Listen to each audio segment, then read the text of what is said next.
Hello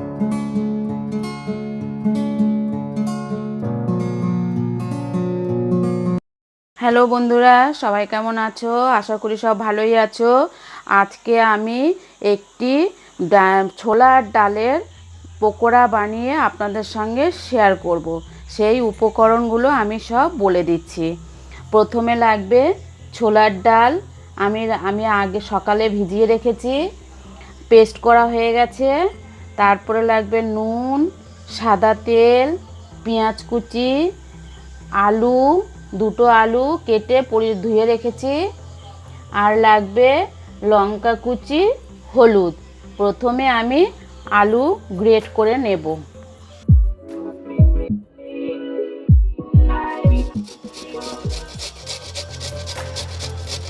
এই যে একইভাবে গ্রেট করতে হবে। গ্রেট করা হয়ে গেছে। এবারে ডালের মধ্যে সব এক এক করে মিশিয়ে দেব। প্রথমে দেব পেঁয়াজ কুচি, মাঝারি সাইজের একটা গোটা আছে। তারপরে দেব কাঁচা লঙ্কা কুচি, যে যেরকম ঝাল খাবেন সেইভাবে ঝাল দেবেন। দেব হলুদ, তারপরে দেব লবণ, আর যে আলুগুলো গ্রেট করে রেখেছি ওইগুলো একটু চিপে দেব, যাতে রসগুলো, আলুর রসটা না থাকে। এই যে এইভাবে হয়ে গেছে। এবারে ডালের মধ্যে মিশিয়ে দিচ্ছি। এবারে ভালোভাবে হাতে আমি মেখে নিচ্ছি। হয়ে গেছে সমস্ত কিছু দিয়ে ম্যারিনেট করা। এবারে রেসিপিটা শুরু করছি। প্রথমে কড়াই বসিয়ে দিয়েছি, কড়াই গরম হয়ে গেছে। দেব এবারে সাদা তেল। তেল অল্প বেশি লাগবে, পকোড়া তো, পকোড়া ভাজতে হলে, যে কোনো পকোড়া, বড়া এগুলো ভাজতে গেলে একটু তেলটা বেশি লাগে। যতক্ষণ না তেল না গরম হচ্ছে ততক্ষণ আমি ডালগুলোকে আরও ভালোভাবে মেখে নেব। হয়ে গেছে, তেল গরম হয়ে গেছে। এবারে কড়াইতে এক এক করে আমি দিয়ে দিচ্ছি।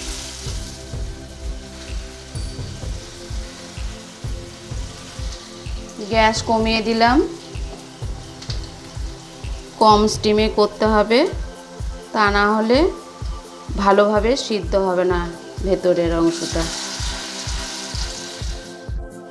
এক পিঠ হয়ে গেছে, আরেক পিঠ আমি উপর দিয়ে দিচ্ছি। উল্টিয়ে দিলাম। খুব ভালো রেসিপিটা, একদম ঘরোয়া পদ্ধতির রেসিপি। ঘরে আলু, ডাল সবার ঘরে ঘরেই থাকে। দুপুরে গরম গরম ভাতের সাথে ভাত হবে, ডাল হবে, একদম খাওয়া জমে যাবে। বিকালে নাস্তা হিসাবেও আপনারা তৈরি করতে পারেন, মুড়ি দিয়ে ভালো লাগবে।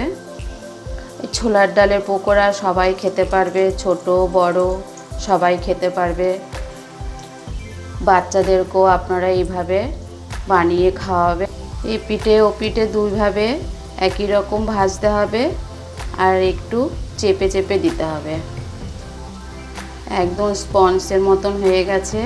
দেখবেন ভাজতে ভাজতে আপনি নিজেই বুঝতে পারবেন যে একদম স্পঞ্জের মতন নরম হয়ে গেছে।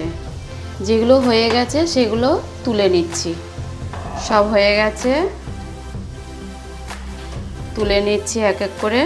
এই যে ছোলার ডালের পকোড়া তৈরি হয়ে গেছে। দেখলেন কিভাবে আমি বানালাম। এইভাবে আপনারাও বাড়িতে বানাবেন। বানিয়ে কেমন হলো কমেন্ট বক্সে জানাবেন। লাইক করবেন, শেয়ার করবেন। আমার চ্যানেলটি ভালো লাগলে সাবস্ক্রাইব করবেন।